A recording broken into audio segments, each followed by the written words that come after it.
आप सभी को जय मसीह की। मैं परमेश्वर के वचन से आज आपको सिखाना चाहता हूं कि हमें प्रार्थना किस तरीके से करना चाहिए। सबसे पहले मैं मदद करूंगा आपकी एक वचन पढ़ने में जो लिखा हुआ है इफिसियों 6:18 में। इस प्रकार से लिखा है, हर समय और हर प्रकार से आत्मा में प्रार्थना और विनती करते रहो और इसीलिए जागते रहो कि सब पवित्र लोगों के लिए लगातार विनती किया करो।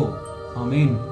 परमेश्वर का वचन यहाँ पर दूसरे लोगों के लिए प्रार्थना करने के लिए हमको कहता है और ये कहता है कि हमें दूसरे लोगों के लिए लगातार दुआएं करनी है, हर समय प्रार्थनाएं करनी है, आत्मा में प्रार्थनाएं करनी है और हमें जागते रहना है और हमें क्या करना है, सबके लिए प्रार्थना करनी है। ये वचन इस बात को बता रहा है। सिंपल सा है। आखिर आज हम देखेंगे कि हमें किस तरीके से प्रार्थना करनी चाहिए।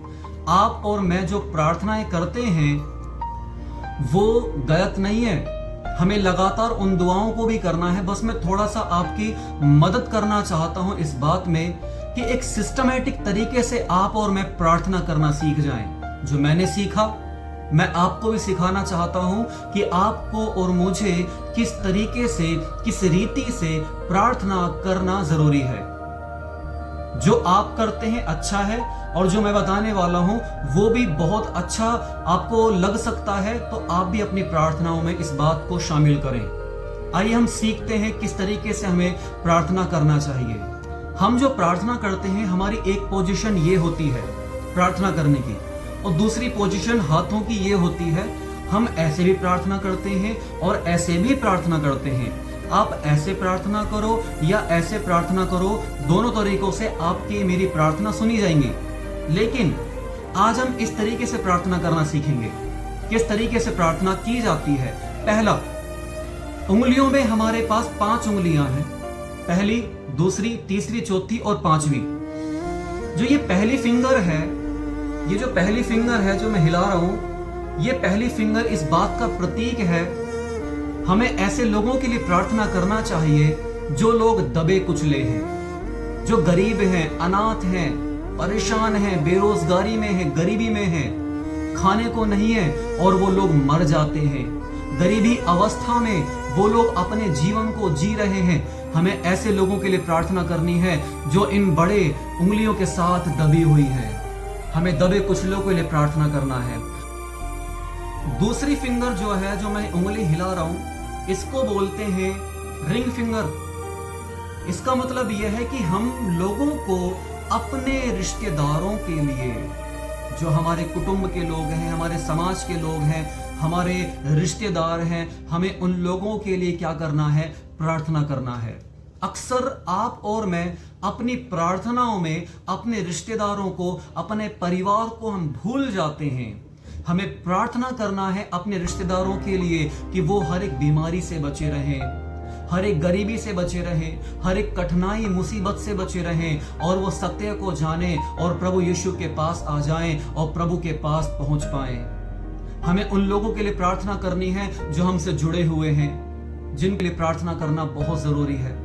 तीसरी फिंगर जो मैं हिला रहा हूं, ये लंबी, जो सबसे लंबी उंगली दिखाई देती है, इसका प्रतीक है, इसका मतलब यह है कि हमें उन लोगों के लिए प्रार्थना करनी है जो हमारे अधिकारी हैं।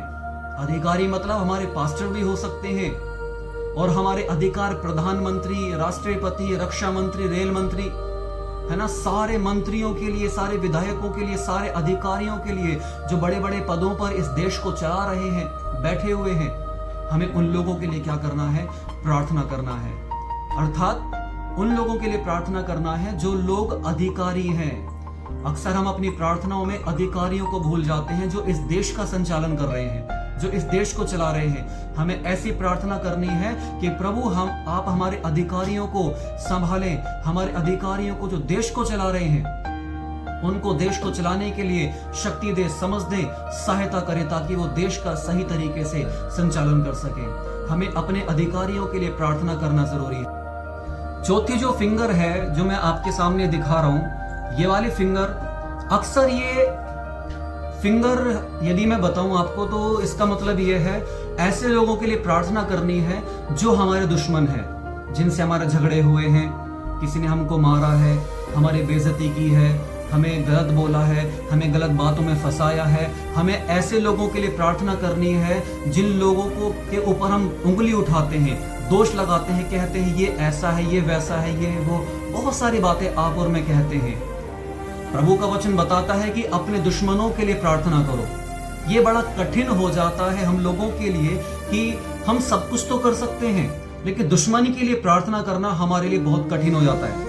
लेकिन प्रभु का वचन बता रहा है कि अपने दुश्मनों के लिए प्रार्थना करो। जिन्होंने तुमको सताया है, जिन्होंने तुमको मारा है, जिन्होंने तुमको परेशान किया है, जो तुम्हारे विरोध में है, प्रभु के कारण तुम्हें सताते हैं, उन लोगों के लिए हमें क्या करना है? प्रार्थना करना है। अभी तक हमने दूसरों के लिए प्रार्थना किया। बाइबल में लिखा हुआ है कि तुम दूसरे की खेती को सींचोगे तो परमेश्वर तुम्हारी खेती को सींचेगा। हम दूसरों के लिए प्रार्थना करेंगे, दूसरे के लिए आशीर्वाद मांगेंगे, परमेश्वर हमारे ऊपर आशीर्वाद देगा। लेकिन ऐसा नहीं है कि आपको और मुझे अपने लिए प्रार्थना नहीं करनी। जो ये फिंगर है हमें ये बताती है कि हमें अब अपने लिए प्रार्थना करनी है, क्योंकि ये फिंगर हमारी तरफ इशारा कर रही है। हमें क्या करना है? अपने लिए प्रार्थना करनी है, अपने परिवार के लिए, अपनी पत्नी के लिए, अपने घर के लिए, अपने पढ़ाई के लिए, अपने नौकरी के लिए, अपने बिजनेस के लिए। हमें हर एक विषय के लिए जो मुझसे जुड़े हुए हैं, खुद के लिए हैं, हमें उन सब के लिए क्या करनी है? प्रार्थना करना जरूरी है। अक्सर हम बहुत सारी चीजों में अपने लिए ही प्रार्थना करते रहते हैं, अपने लिए प्रार्थना करते रहते हैं। लेकिन आज हमने देखा कि हमें क्या करना है? दरिद्र, जो बेचारे गरीब हैं, अनाथ हैं, बेरोजगारी हैं, उन लोगों के लिए प्रार्थना करना है। हमें उन लोगों के लिए प्रार्थना करना है जो अपने रिश्तेदार हैं। हमें उन लोगों के लिए प्रार्थना करना है जो हमारे अधिकारी हैं। हमें उन लोगों के लिए प्रार्थना करना है जो हमारे दुश्मन हैं। और फिर हमें अपने लिए प्रार्थना करना है और यीशु के नाम से आमीन कहकर इस बात को समाप्त करना है, अपनी प्रार्थना को समाप्त करना है। यीशु के नाम से ही आप प्रार्थना करना और आमीन कहना, क्योंकि बाइबल में लिखा हुआ है कि जो कोई मेरे पुत्र के नाम से प्रार्थना को मांगेगा वो हर एक प्रार्थना सुनी जाएगी। पुत्र का नाम नहीं ले रहे, आमीन नहीं कह रहे यीशु के नाम से, तो कोई फायदा नहीं हमारी प्रार्थना करने का। इसलिए आप सोचें, विचार करें। शायद इस वीडियो के माध्यम से, इस एक मेथड, एक तरीके के माध्यम से आपको अच्छा लगा होगा। तो प्लीज आपसे निवेदन है, हम अपनी प्रार्थनाओं में इस तरीके को भी अपनाएं। सभी को जय मसीह की।